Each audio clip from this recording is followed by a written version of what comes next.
Today we're really gonna sink our teeth into the brand new Element Max 50 caliber big bore hunting air rifle.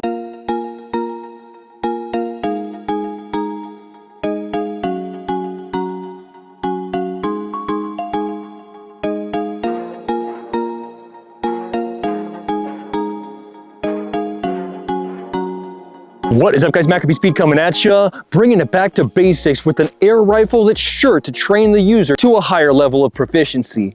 The single shot Element Max 50 caliber air gun is in a league of its own as far as refinement is concerned in the AEA lineup. Brings a lot of extra features to the game that you just don't see at a lot of other points in their lineup. From the rear tank, to the extra thought put into the machining, to the extra click and snick you feel when you open and close that breech, everything seems to work together better on this package than on the other stuff I've seen AEA put out this year. Somewhere along the lines in their factory, there was an engineer who really paid attention to detail, and it really shows with this model. I wanted to go ahead and get the 50 caliber for two reasons. In my experience, I've seen the 495 50 caliber air guns perform significantly better than their 457 counterparts. Additionally, for my own bug out prepper fantasy land here, I have the molds that make both 250 and 350 grain seeds that would feed this perfectly.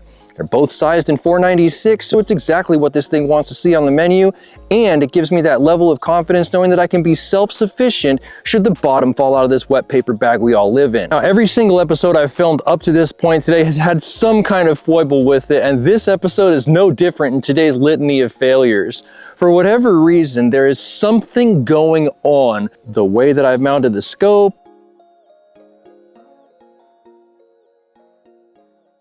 or potentially between the alignment between the Picatinny rail and the barrel itself, to where I'm maxed out on my adjustments and I know where I need to hold it to put it on target, but I wasn't able to go ahead and bore sight solidly for you.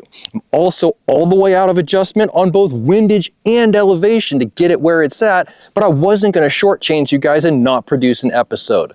Today we're gonna look at two things.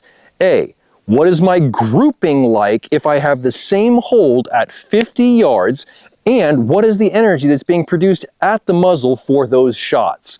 Even if my equipment is completely trash as far as my own user setup is concerned, these are very valid pieces of data that I think a lot of people out there, myself included, would like to know. I've never even cocked this, so I figured we would learn this together on the range today in a safe environment and really get ourselves familiarized. Let's throw some ears on and throw some lead at that 50-yard target. Now, this is the ammunition that's getting spit out of this 250 grain mold that I have. These were produced by Lucky 7 Air Ammo, and he actually set my molds up for me. So I do know whatever I'm feeding it today is what, well, I guess I can't because I'm not as good as he is. But it's close to what he was actually spitting out with my mold, right? It is close. All right. Push forward. It's not cocked at this point. Feed the seed into the breech. Close this up. It's on safe. I'm going to thumb the hammer and see what happens. Let's see together. Oh, that's a stout spring. Good God, that's the valve pin right there, huh? I'm gonna show you guys this. Check this out.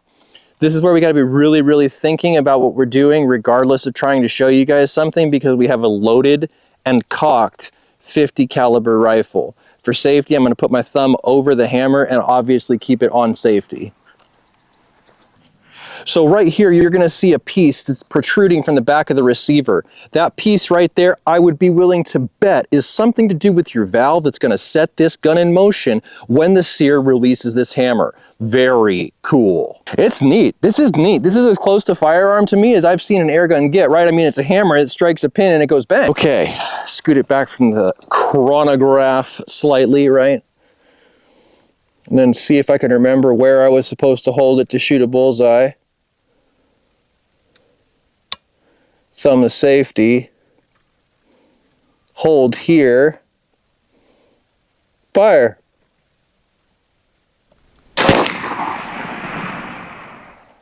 This is very loud. I'm so glad I didn't let 886 feet per second worth of 250 grain slug go at my house. God, this is like mega loud. On safety, I think we did everything correctly there. And I do see my impact there at the bottom of the board. So what I'm going to want to do is hold up here. Yeah, I'm gonna move my hold a little bit and then I'm gonna go ahead and send a few more shots. Like what I see so far. Okay. Thumb hammer. Off safe. Shoot gun. I'm doing that again. 888 feet per second, slapping the 50-yard distance. This right here, 2 shots into it with suspect equipment set up by a suspect operator. It's absolutely why we're starting at 50 yards today, is because 25 yards is just too close. We're reaching out and touching it with very little effort. Man, if it'll do this with a subpar setup, God, it's gotta be cool. 888 feet per second once again. The trigger is very, very, very good on this. I could feel a first stage and then I felt myself enter a second stage with a crisp break about some distance back. I have no way to quantify it for you guys, but I did feel the 2 stages there. Currently about 3,500 PSI. 877 on that last shot.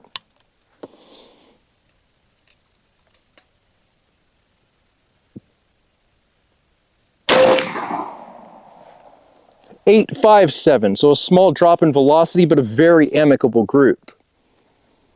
Safety. Load it. Close it. Cock it. Shoot it. This is easy. This is good. I like this.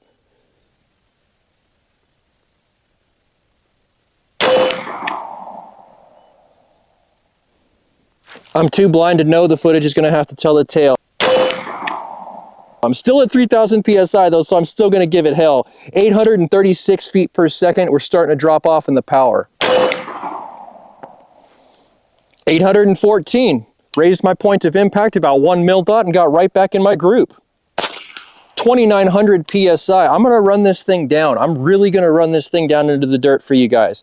Not because I don't respect the machine, but because if I don't do it, who will? 814 feet per second last shot.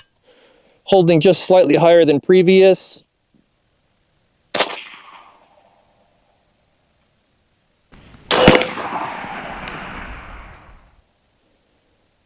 Unsure. Footage will tell. Still like 2,900 PSI. I'm still going to continue to shoot it. 809 feet per second. When we start to get into that 700, 715 feet per second range, I'll stop. 799.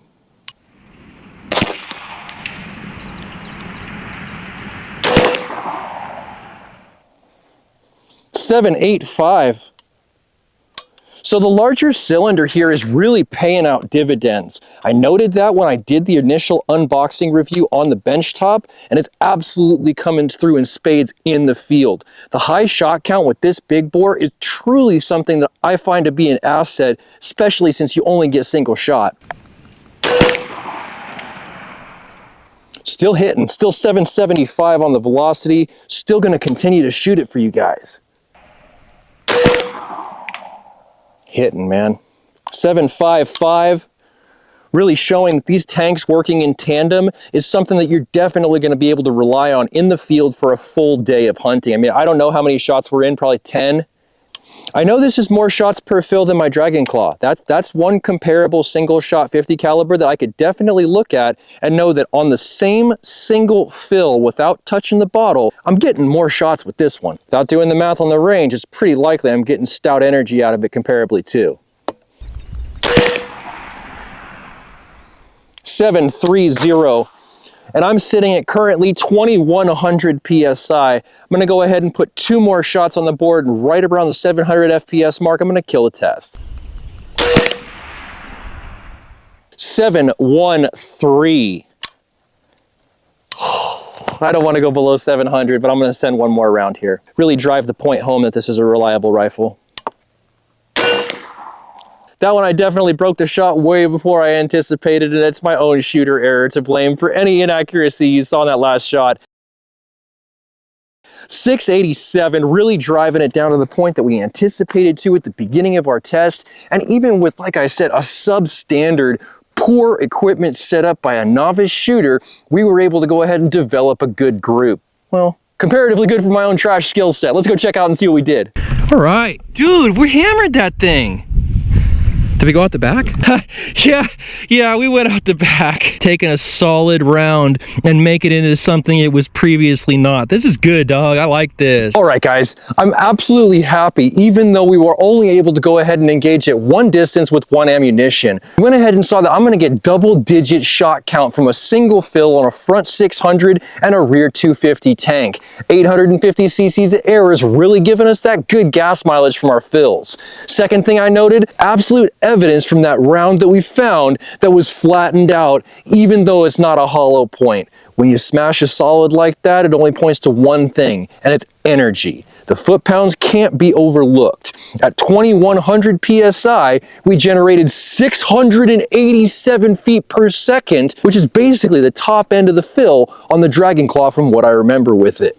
All right, guys, I'll absolutely get this thing into a better fighting fit form when you see it next time, but for right now, I think this would be a great place to end today's episode. If you enjoyed today's episode, give it a thumbs up. You want to see more content like this with cutting-edge big bore action? Make sure you subscribe for more with that notifications button so you can stay current on the channel as well as when these episodes come out. If you absolutely enjoyed today's upload, make sure you share it so that somebody else can see it, and I'll catch you guys in the next one.